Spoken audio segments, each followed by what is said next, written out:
Same time, Arab and Muslim leaders, they're gathering today in Saudi Arabia to discuss the Israel-Gaza conflict.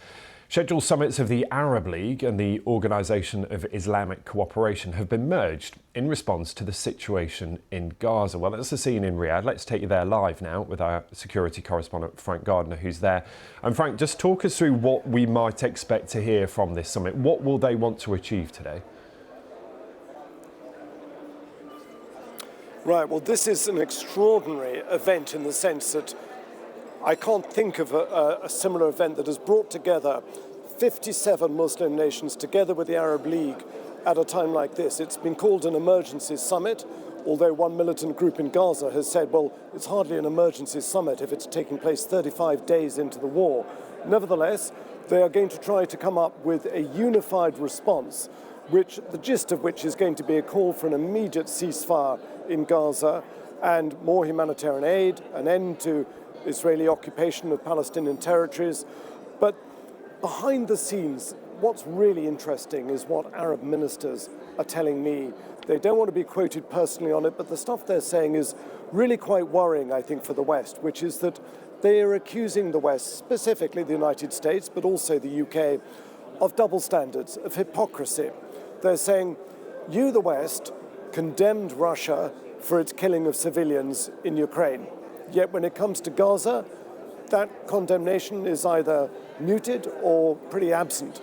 And interestingly, the Deputy Secretary General of the Arab League has given an interview to a Saudi newspaper in which he says, actually, Russia and China understand this region better than the West does.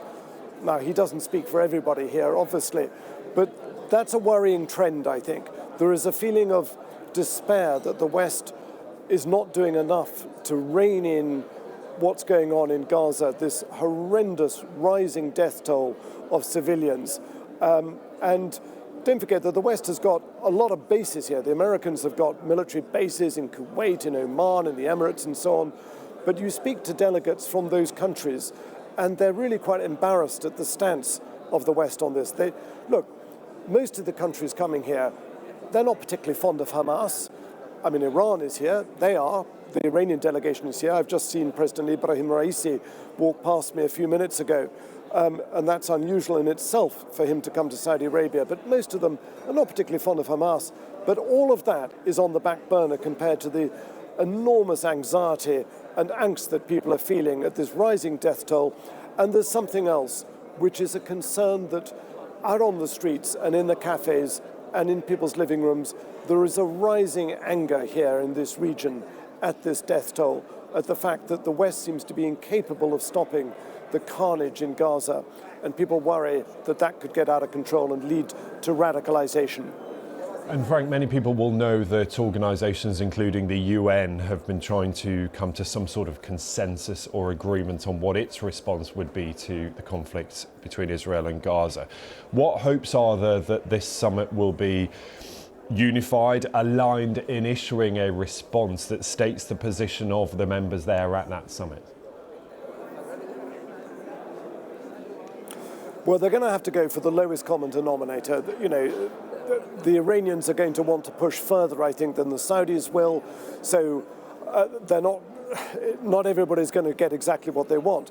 So President Ebrahim Raisi, the Iranian president, a few hours ago as he left Tehran airport, he said, this isn't a time for talking, it's a time for action.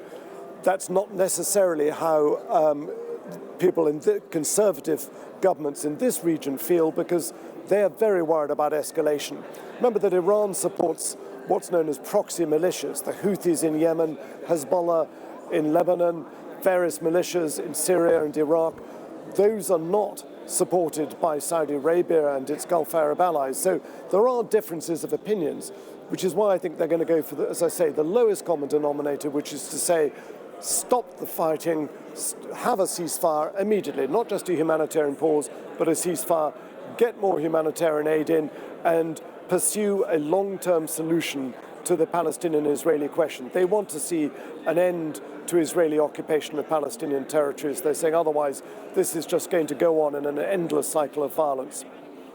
Frank, as always, good to have you there. Thank you. That's Frank Gardner, our security correspondent live in Riyadh. We'll be back with you if there are any further developments as far as that summit is concerned.